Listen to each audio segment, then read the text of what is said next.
사샤의 오디오북. 키다리 아저씨. 3월 15일. 키다리 아저씨께. 저는 지금 라틴어 공부를 하고 있습니다. 열심히 하고 있고 앞으로도 열심히 하겠습니다. 다음 주 화요일에 제 시험이 있습니다. 합격을 할지 낙제를 할지는 다음 편지에서 알게 되실 거예요. 다음번 제 편지는 아주 행복한 것이거나 그렇지 않거나 둘 중에 하나가 되겠죠? 시험이 끝나면 정식으로 편지 드리겠습니다. 오늘은 라틴어 공부 때문에 너무 바쁘니까요. 3월 26일. 키다리 스미스 씨께. 아저씨는 제가 드린 질문에 한 번도 대답해 주지 않으시네요. 아저씨는 제가 싫어하는 평의원 중에서도 가장 싫은 분일 거예요. 아저씨가 저를 대학에 보내신 것은 관심이 아니라 그저 의무감 때문이 아닌가요? 저는 아저씨에 대해 아무것도 아는 것이 없어요. 이름조차 몰라요. 모르는 사람에게 편지를 쓰는 건 너무나 허무한 일이에요. 아저씨는 제 편지를 읽지도 않고 쓰레기통에 넣는 것이 분명해요. 앞으로는 공부와 성적에 관한 것만 쓰기로 했어요. 라틴어와 수학 재시험에서 2 과목 모두 합격했어요. 안녕히 계십시오. 저루샤 에벗 올림. 4월 2일. 그리운 키다리 아저씨께. 저는 나쁜 아이예요. 지난주에 보낸 편지에 대해서는 부디 잊어주세요. 그날 밤 저는 몹시 슬프고 비참했어요. 그리고 목도 아팠어요. 그때는 몰랐지만 편도선염과 유행성 감기 시작이었던가 봐요. 저는 지금 병실에 있습니다. 입원한 지 벌써 엿새나 되었습니다. 오늘에야 편지 쓰는 것을 허락받았어요.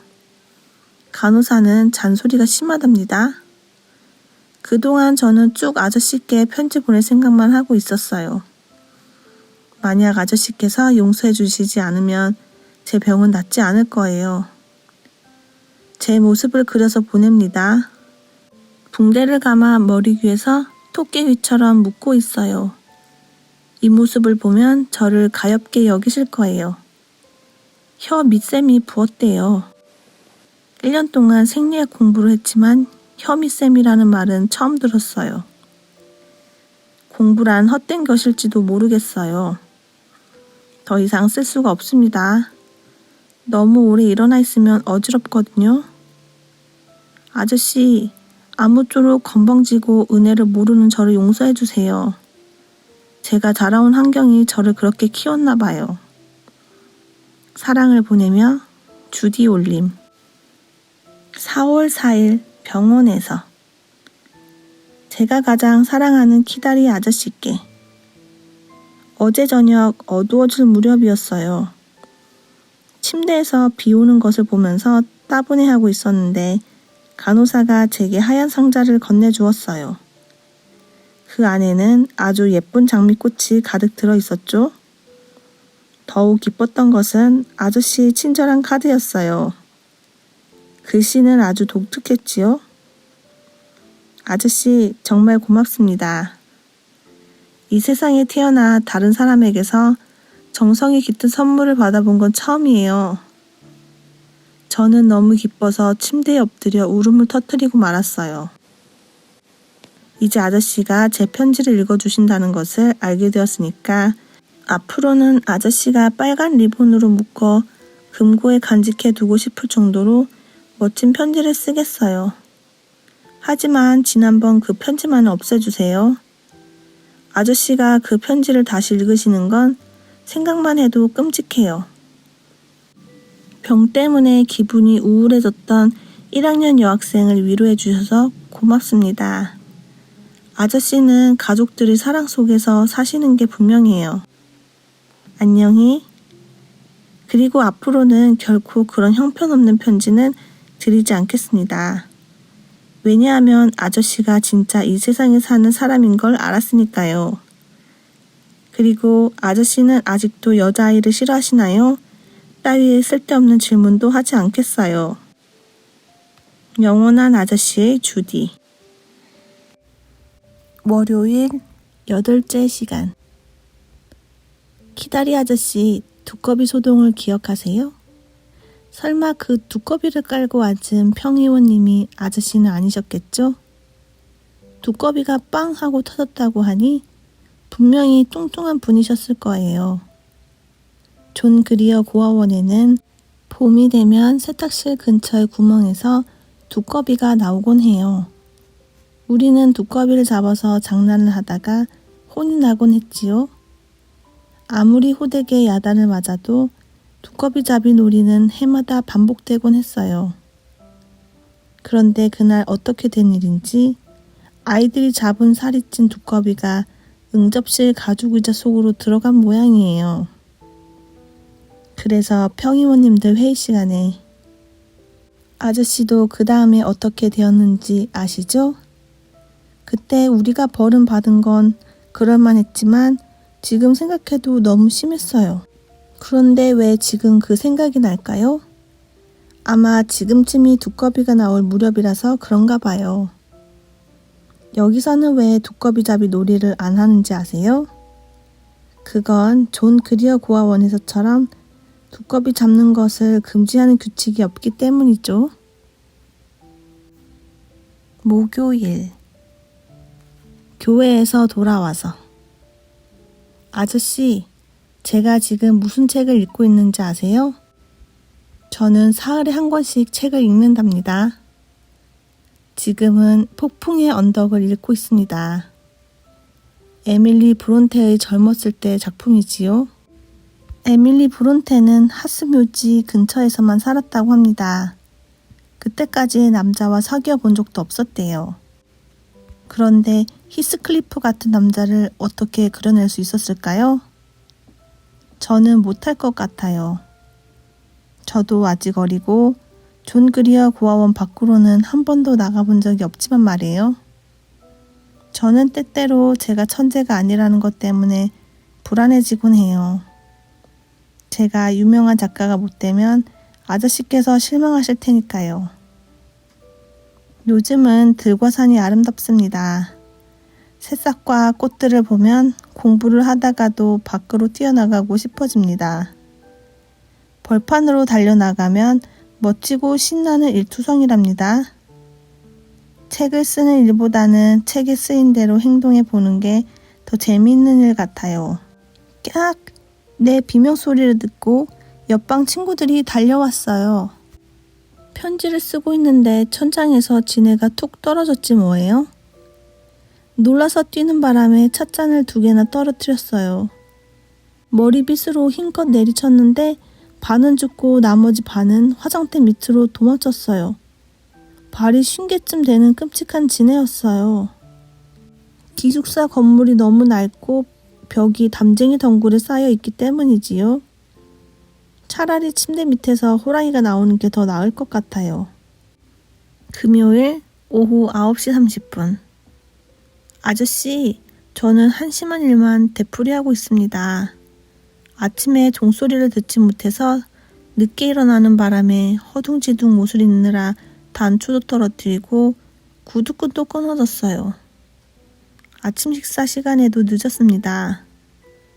첫 수업 시간에 지각을 한 데다 앞지를 잊어서 잉크가 번지기도 했어요. 수학 시간에는 삼각함수 문제로 선생님께 대들었는데 나중에 알고 보니 선생님이 옳았어요. 점심에는 스튜와 파이 플랜트가 나왔는데 저는 이 음식들을 다 싫어해요. 고아원 음식 같기 때문이에요. 우편물은 청구서뿐이었어요. 늘 그렇듯 제게는 청구서 외에는 우편물이란 게 없지요.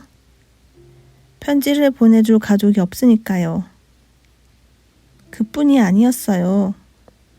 비가 와서 골프를 칠 수 없게 되자 체육관으로 갔습니다. 거기서 체조를 하는데 제 옆에 있던 친구가 곤봉으로 제 팔꿈치를 때리는 거예요. 기숙사에 돌아오니 새로 맞춘 봄옷이 배달되었는데 스커트의 폭이 좁아서 입을 수가 없었습니다. 또 청소하는 아주머니가 제 책상 위에 있는 종이들을 뒤죽박죽으로 만들어 놓았지 뭐예요. 교회에서는 여자다운 여자라는 지루한 강연을 듣기 위해 다른 때보다 20분이나 더 있어야 했답니다. 그 후 조용하게 책을 읽으려는데 별로 호감 가지 않는 친구가 와서 무려 1시간이나 있다가 조금 전에야 돌아갔답니다. 오늘처럼 기운 빠지는 일만 일어날 때는 무엇으로 극복해야 하나요? 아마도 인격을 기르는 것이 필요하겠지요? 인격을 기르는 데는 스포츠 정신이 많은 도움을 주리라고 생각합니다. 빨리 답장 보내주세요. 안녕. 주디 드림. 5월 27일 키다리 아저씨께 리펫 원장님이 편지를 보내셨어요. 제가 모범생이 되고 공부도 잘하기를 바란다고 하셨더군요. 그리고 이번 여름방학에는 제가 갈 곳이 없을 테니까 고아원으로 돌아와서 일을 하라고 하셨어요. 저는 존 그리어 고아원에 가는 게 싫어요. 그곳에 돌아가느니 차라리 죽는 것이 나아요. 저루샤 에벗. 5월 30일 친애하는 키다리 아저씨께 아저씨는 정말 좋으신 분이에요. 농장 이야기를 들은 후 저는 꿈에 부풀어서 행복에 젖어 있어요. 태어나서 지금까지 한 번도 농장에 가본 적이 없거든요. 존 그리어 고아원에 가서 여름 내내 접시 닦는 일을 할 뻔하다니 생각만 해도 끔찍해요. 그곳에 돌아가면 뭔가 안 좋은 일이 생길 것만 같았어요. 이렇게 짧은 편지를 드려서 죄송해요. 지금은 프랑스어 시간이거든요. 선생님이 곧 제 이름을 부르실지도 몰라요. 어머나, 제 이름을 부르셨어요. 안녕. 아저씨를 사랑하는 저루샤 에벗. 5월 30일 키다리 아저씨께 저희 학교의 교정을 보신 적 있으세요? 그냥 여쭤보는 거예요. 5월의 이곳은 마치 천국 같아요. 모든 나무들은 향기로운 꽃을 피워요. 그리고 싱싱한 녹색으로 빛나고 있어요. 초록빛 들판에는 민들레가 오밀조밀 피어있고 알록달록한 드레스를 입은 여학생들이 거닐고 있습니다. 모두 즐겁고 여유로워 보입니다. 곧 다가올 방학에 대한 설렘으로 시험 같은 건 그리 큰 걱정거리가 되지 않아요. 이렇게 한가롭고 행복한 곳이 또 있을까요? 이런 기분으로 사는 건 참 행복한 일이에요. 아마 이 학교 안에서 가장 행복한 사람은 바로 저일 거예요. 이제는 고아가 아니거든요. 고아원에 있을 때 심술 부렸던 게 후회되곤 해요. 리펫 원장님을 끔찍하게 싫어했던 일, 프레디 퍼킨스에게 꿀밤을 준 일, 설탕 항아리에 소금을 넣은 일, 모두 반성하고 있어요. 앞으로는 누구에게나 친절하고 공손하게 대할 거예요. 왜냐하면 저는 너무너무 행복하니까요. 지금부터 아름다운 성격을 길러갈 거예요. 사람들은 고난이나 슬픔이 사람의 정신을 강하게 해준다고 하지만 제 생각은 달라요. 행복을 느끼는 사람이야말로 따뜻한 마음을 가질 수 있다고 봐요. 학교들에 대해 이야기했었지요. 저는 이따금 아저씨를 모시고 우리 학교에 여기저기를 안내해 드릴 수 있다면 얼마나 좋을까 상상해요. 저 건물은 도서관이고 왼쪽에 있는 고딕 건물은 체육관이에요. 그 옆에 있는 로마네스크식 건물은 이번에 새로 지은 유생실입니다. 저는 손님을 안내하는 일에 자신이 있답니다. 고아원에서 늘 하던 일이니까요. 오늘도 손님들을 안내해 드렸어요. 그것도 남자분을 말이에요. 저는 지금까지 남자와 이야기를 나눠본 적이 없거든요. 가끔씩 고아원을 방문하는 평의원님들과 이야기를 해본 적은 있지만 그것과는 다르겠죠? 죄송해요, 아저씨. 아저씨는 어쩌다가 평의원님이 되셨나요? 언짢아 하실지도 모르지만 평의원님들은 의례 뚱뚱하고 잘난 척하는 분들이라고 생각했어요. 목에는 금시계줄을 늘어뜨리고 기껏해야 고아들의 머리나 쓰다듬어 주는 그런 분들 말이에요. 풍뎅이같이 그린 이 그림은 평리호님의 모습을 그린 거예요. 오해하지는 마세요. 물론 아저씨는 예외니까요. 어쨌든 하던 이야기를 계속할게요. 저는 오늘 아주 훌륭한 남자분과 교정을 거닐며 이야기를 나누고 차도 마셨답니다. 그분은 줄리아의 삼촌인 저비스 펜들턴이라는 분인데 아저씨처럼 키가 큰 분이에요. 이곳에 볼 일이 있어서 왔다가 조카를 보기 위해 학교까지 오셨대요. 줄리아는 어렸을 적에 보았기 때문에 그분은 줄리아와는 아주 절친한 사이는 아니라고 하셨어요. 아무튼 그분은 응접실에서 모자와 지팡이와 장갑을 옆에 놓고 점잖게 앉아 계셨습니다. 줄리아와 셀리는 빠질 수 없는 수업이 있어서 제게 대신 학교 안내를 부탁했어요. 펜들턴가의 사람들에게는 흥미가 없었기 때문에 별로 마음이 내키지 않았지만 얼떨결에 승낙하게 되었어요. 하지만 만나보니 의외로 무척 다정한 분이었어요. 그분을 만나고 난 후 저도 삼촌이 있었으면 하고 생각하게 되었어요. 아저씨, 제 삼촌이 되어주시겠어요? 할머니보다는 삼촌이 더 좋을 것 같아요. 저는 펜들턴 씨가 왠지 아저씨 같다는 생각을 좀 했어요. 아저씨가 한 20년만 젊다면 말이에요. 아저씨를 한 번도 만나지 못했으면서도 잘 알고 있지요? 펜들턴 씨는 키가 크고 마른 편이고 얼굴은 검어요. 그리고 늘 미소를 띠고 있었어요. 그분을 보면서 전부터 잘 아는 분 같다는 생각이 들었어요. 우리는 앞마당에서 운동장까지 빠짐없이 돌아다녔어요. 그리고는 식당으로 갔어요. 저희 두 사람만 발코니의 테이블에 앉아 홍차와 케이크를 먹었죠. 얼마 후 그분은 기차 시간에 맞춰 바로 돌아가셨어요. 줄리아를 만난 시간은 잠깐이었지요. 줄리아는 제가 삼촌을 독차지했다고 잔뜩 고를 냈어요. 저는 그분이 부자라는 말을 듣고 조금 안심했어요. 우리가 식당에서 먹은 것이 1인당 60센트나 되었거든요. 그런데 오늘 아침에 무엇이 왔는지 아세요?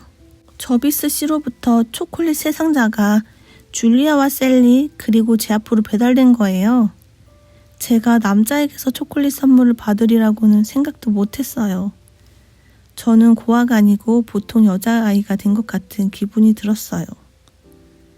아저씨께서도 언젠가 한번 이곳을 방문하셔서 저와 함께 차를 드시지 않으시겠어요? 아저씨가 제 마음에 드는 분인지 알고 싶어요. 혹시 아저씨를 좋아할 수 없으면 어쩌나 겁이 나기도 해요. 하지만 저는 틀림없이 아저씨를 좋아할 거예요. 아저씨를 잊지 않을 주디.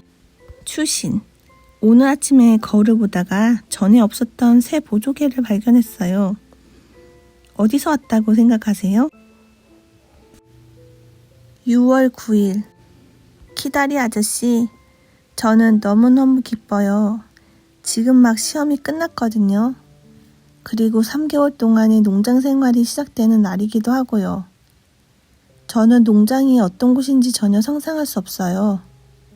지금까지 농장이란 곳에 가본 적이 없으니까요. 하지만 틀림없이 제 마음에 들 거예요. 농장에서 마음껏 자유를 누릴 생각이랍니다. 지금도 존 그리어 고아원을 벗어났다는 게 실감이 나지 않아요. 고아원은 생각만 해도 끔찍한 곳이에요. 지금이라도 리페 원장님이 저를 데리러 오실 것만 같아서 조마조마해요. 하지만 이젠 아무도 저를 간섭하는 사람이 없겠지요? 그곳에 계시는 샘플 부부께서 저를 감시하는 건 아니겠지요? 하지만 문제 없어요. 만세! 그만 써야겠어요. 여행 가방에 옷을 챙기고 책과 방석 등 짐을 3뭉치나 싸야 하거든요. 아저씨의 영원한 주디 올림. 추신. 생리학 시험 문제를 보내드립니다. 아저씨라면 합격하실 수 있을 것 같으세요?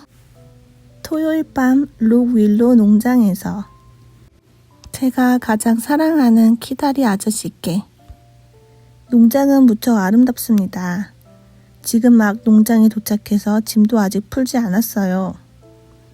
그렇지만 저는 이곳 농장이 얼마나 좋은지 아저씨께 빨리 이야기하고 싶어서 기다릴 수가 없었어요. 이곳은 천국 그 자체예요.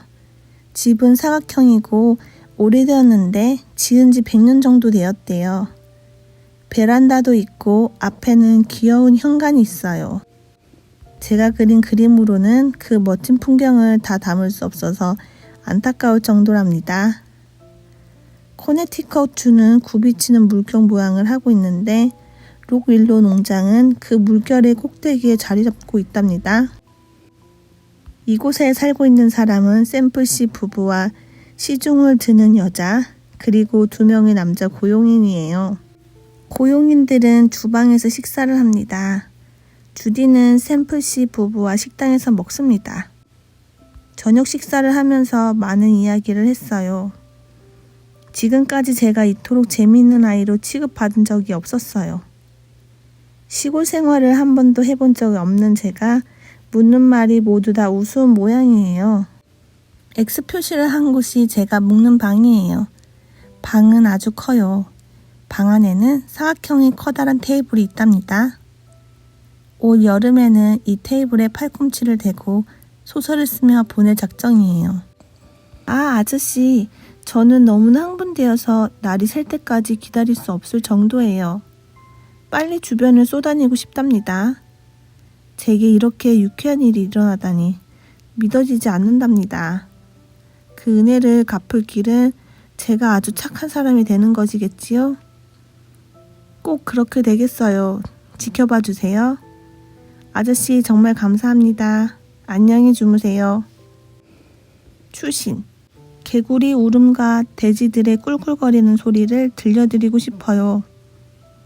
지금 제 오른쪽 어깨 위로 행운을 준다는 초승달이 떠올랐어요.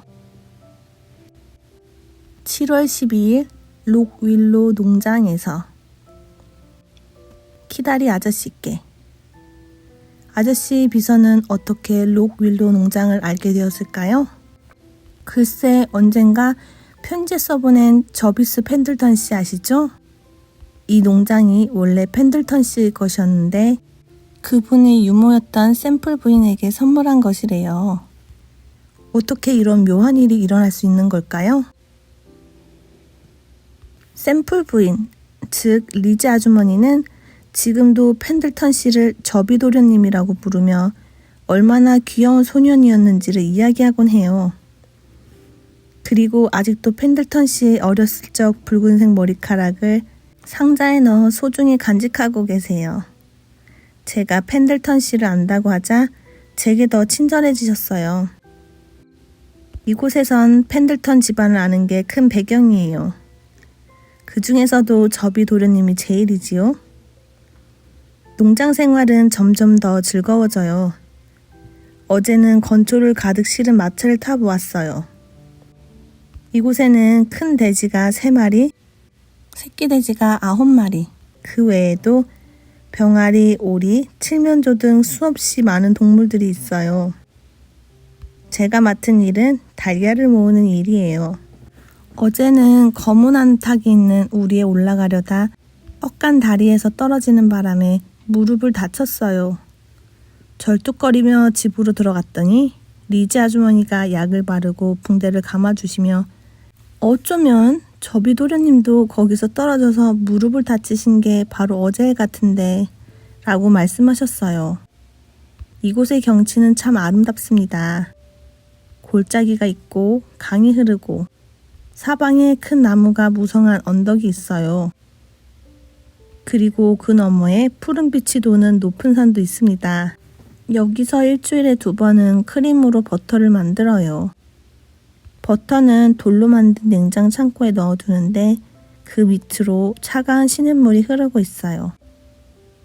이곳에는 송아지가 6마리 있어요. 저는 그 송아지들에게 하나하나 이름을 붙여주었어요. 첫째는 숲이라는 뜻을 가진 실비아. 숲에서 태어났거든요. 둘째는 레스비아. 로마의 시인 카툴루스의 시에 나오는 레스비아에서 따온 거예요. 셋째는 셀리. 넷째는 아무 특징이 없는 얼룩송아지라서 줄리아라고 지었어요. 다섯째는 제 이름을 따서 주디라고 지었고요. 마지막으로 키다리 아저씨라고 지었는데 아저씨 괜찮지요? 순수한 저지종인데 아주 온순해요. 아참, 그리고 아직 소설을 쓰지는 못했어요. 농장 일이 너무 바쁘거든요. 언제나 아저씨 곁에 있는 주디. 추신 1. 도넛 만드는 법을 배웠습니다. 추신 2. 어제 만든 버터를 아저씨께 보내드리고 싶어요. 저는 버터를 아주 잘 만들거든요. 추신 3. 이 그림은 미래의 대작가 저루샤 에벗이 소를 몰면서 집으로 돌아가는 그림입니다. 일요일, 키다리 아저씨께. 어제 오후 아저씨께 편지를 쓰다가 문득 저녁 식사 때 먹을 딸기를 따오기로 한 것이 떠올랐어요. 편지지를 펼쳐놓은 채 밖으로 나갔다가 돌아오더니 편지지 한가운데에 무엇이 있었는지 아세요? 진짜 다리가 긴 거미였어요. 저는 거미의 한쪽 다리를 집어서 창밖으로 놓아주었어요. 아무리 징그럽더라도 죽일 수는 없었어요. 긴 다리를 보니 아저씨가 생각났거든요. 오늘 아침에 샘플 부부와 함께 마차를 타고 교회에 갔어요. 교회는 아담한 흰색 건물이었어요. 나른한 목사님의 설교에 모두 꾸벅꾸벅 졸았죠. 저는 일어서서 찬송가를 부를 때까지도 눈이 떠지지 않았어요. 샘플 부부는 아주 신앙심이 깊은 분들이에요. 신앙 문제에 관해서는 조금의 융통성도 없는 분들이시지요. 그래서 신앙에 관한 이야기는 나누지 않기로 했답니다. 일요일 오후에 일꾼 아마사이는 수염을 말끔히 깎고 가정부인 캐리와 함께 외출했습니다. 캐리는 부드러운 푸른색 모슬린 드레스를 입어 무척 아름다웠답니다. 앞으로 2분 안에 이 편지를 끝내고 나서 저는 다락방에서 책을 읽을 거예요. 추적이라는 제목의 책인데 책의 속표지에는 어린아이 글씨로 이 책이 방황을 하고 있으면 뺨을 때려서 집으로 돌려보낼 것. 저비스 펜들턴 이라고 쓰여 있어요. 저비스 씨가 11살 무렵에 이곳에서 여름을 보냈대요. 그때 이 책을 남겨두고 간 모양이에요. 꽤 열심히 읽었는지 여기저기 더럽혀지고 손때도 묻어 있어요. 샘플 부인이 저비 도르님 이야기를 하도 많이 해서 저는 그분이 이곳에 있는 것 같아요. 아마 모험을 좋아하고 정직한 소년이었을 거예요. 하지만 저는 저비스 씨가 펜들턴가의 사람이라는 것이 너무 마음에 들지 않아요. 만약 그 가문에서 태어나지 않았다면 훨씬 훌륭한 인물이 되었을 거라고 생각해요. 내일부터 보리타작이 시작됩니다. 탈곡기 한 대와 일꾼 3사람이 온대요. 아저씨를 사랑하는 고아 주디 에벗. 추신. 추적의 제1장에서는 아메리칸 인디언이 제2장에서는 강도가 나옵니다.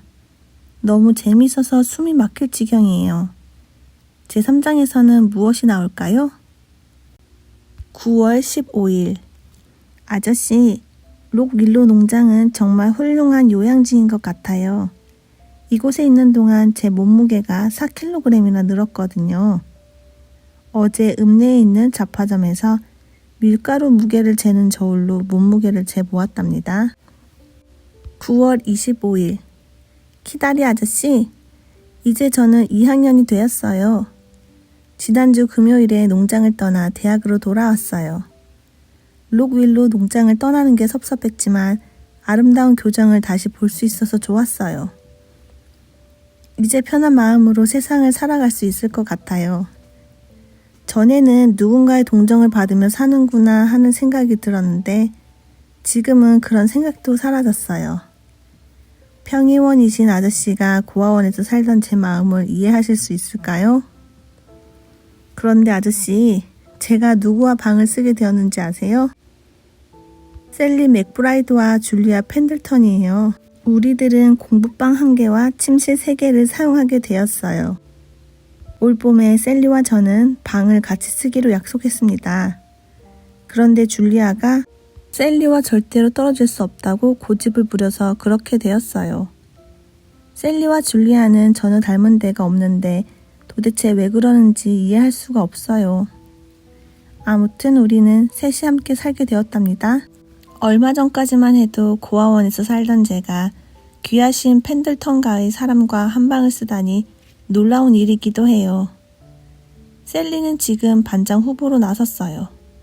이대로 나가면 반장이 되는 것은 틀림없어요. 전략을 잘 짜야겠어요. 반장 선거는 토요일에 있습니다.